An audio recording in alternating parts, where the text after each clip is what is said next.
الرحمن الرحیم نحمدہ ونصلی علی رسولہ الکریم اما بعد۔ اللہ تبارک و تعالی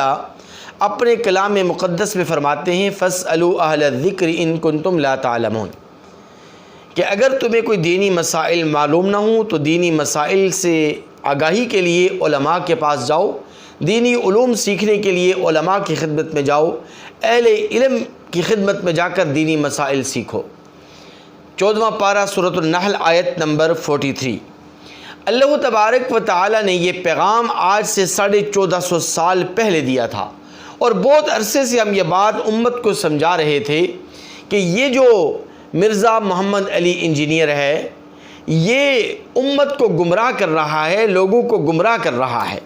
اس لیے کہ نہ ہی اس کے پاس دینی علوم ہے، نہ ہی یہ لغت عربی سے آگاہ اور واقف ہے، نہ ہی اسے عربی گرامر کی الف اور بے آتی ہے، لیکن لوگ جوق در جوق اس کے پاس جا رہے تھے اور گمراہی کا شکار ہو رہے تھے۔ اور جب ہم لوگوں کو سمجھانے کی کوشش کر رہے تھے تو ہمیں یہ طعنہ دیا جاتا تھا کہ دراصل محمد علی مرزا نے مولویوں کی دکانیں بند کر دی ہیں، اس لیے علماء اس کی مخالفت کر رہے ہیں۔ تو اب حالیہ دورہ پاکستان کے موقع پر ڈاکٹر ذاکر نائک صاحب نے فیصل آباد کی سرزمین پر جب مرزا محمد علی کا آپریشن کیا اور انجینئر کو للکارا، تو اب آپ کیا کہیں گے؟ کیا آپ ڈاکٹر ذاکر نائک صاحب کو بھی یہ طعنہ دیں گے کہ مرزا محمد علی نے ڈاکٹر ذاکر نائک صاحب کی دکان بند کی ہے، اس لیے ڈاکٹر ذاکر نائک صاحب مرزا محمد علی انجینئر کی مخالفت کر رہے ہیں؟ دراصل بات یہ ہے کہ ہمارا ذاتی اختلاف مرزا محمد علی مرزا سے نہیں تھا، اس انجینئر سے ہمارا اختلاف بنتا ہی نہیں ہے، کیونکہ یہ علماء کے ہم پلہ ہی نہیں ہے۔ تو علماء کے جب ہم پلہ ہی ایک انسان نہ ہو تو اس کی کوئی حیثیت ہی نہیں ہے علماء کے مقابلے میں، تو اس کی مخالفت کرنے کا بظاہر کوئی جواز نہیں بنتا۔ لیکن ہم صرف اور صرف امت کو یہ بات سمجھانے کی کوشش کر رہے تھے کہ یہ انجینئر ہے، آپ اس کے پاس جائیں، اس سے جا کے آپ انجینئرنگ سیکھیں۔ ڈاکٹر کے پاس آپ جاتے ہیں اور ڈاکٹر کے پاس جا کر آپ میڈیکل کے متعلق، دواؤں کے متعلق آپ پوچھتے ہیں، اور میڈیکل کے متعلق آپ اس سے جو ہے نا معلومات شیئر کرتے ہیں، اور وہ آپ کو میڈیکل کے متعلق، میڈیسن کے متعلق آپ کو معلومات فراہم کرتا ہے۔ سائنسدان کے بعد جب آپ جاتے ہیں تو وہ سائنس کے متعلق آپ کو آگاہی دیتا ہے۔ آپ جو ہے وہ پروفیسر کے پاس جائیں تو وہ آپ کو کالج یونیورسٹی کی تعلیم کے متعلق آپ کو آگاہی دیتا ہے۔ تو ہمارا تو پہلے سے بھی یہی موقف تھا، اب بھی یہی موقف ہے کہ مرزا محمد علی کے پاس انجینئرنگ کا علم تو ہوگا، لیکن قرآن اور حدیث کا علم اس کے پاس نہیں ہے۔ وہ قرآن اور حدیث کے بنیادی جو قواعد اور ضوابط ہیں اس سے آگاہ اور واقف ہی نہیں ہے۔ تو اس کے پاس جا کر جب آپ علم سیکھیں گے، دینی علم آپ سیکھیں گے، دینی علوم آپ سیکھیں گے، دین سیکھنے کی کوشش کریں گے،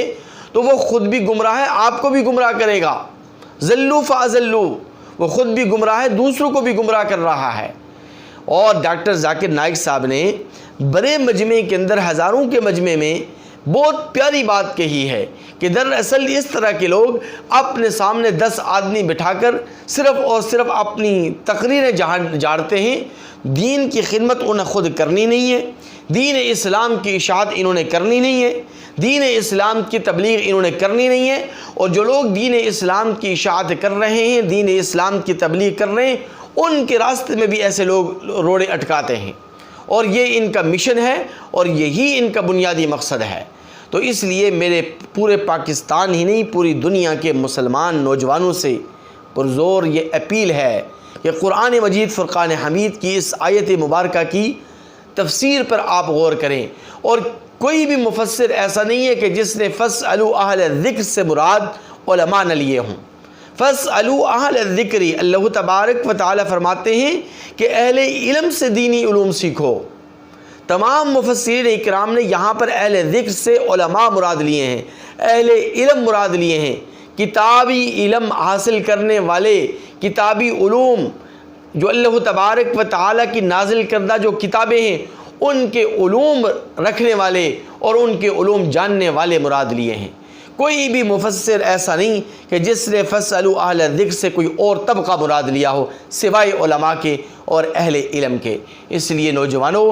علماء کی قدر کریں۔ العلماء ورثۃ الانبیاء، علماء انبیاء کے وارث ہیں، اور علماء کو انبیاء کی وراثت میں علم ملا ہے، علوم نبوت ملے ہیں۔ اس لیے اہل علم علماء کے پاس جب آپ جائیں گے، ان سے جا کر آپ علم سیکھیں گے، دین سیکھیں گے، تو آپ کو صراط مستقیم بھی ملے گا، آپ کو جنت کا راستہ بھی ملے گا، اللہ تعالیٰ کی رضا اور خوشنودی بھی ملے گی۔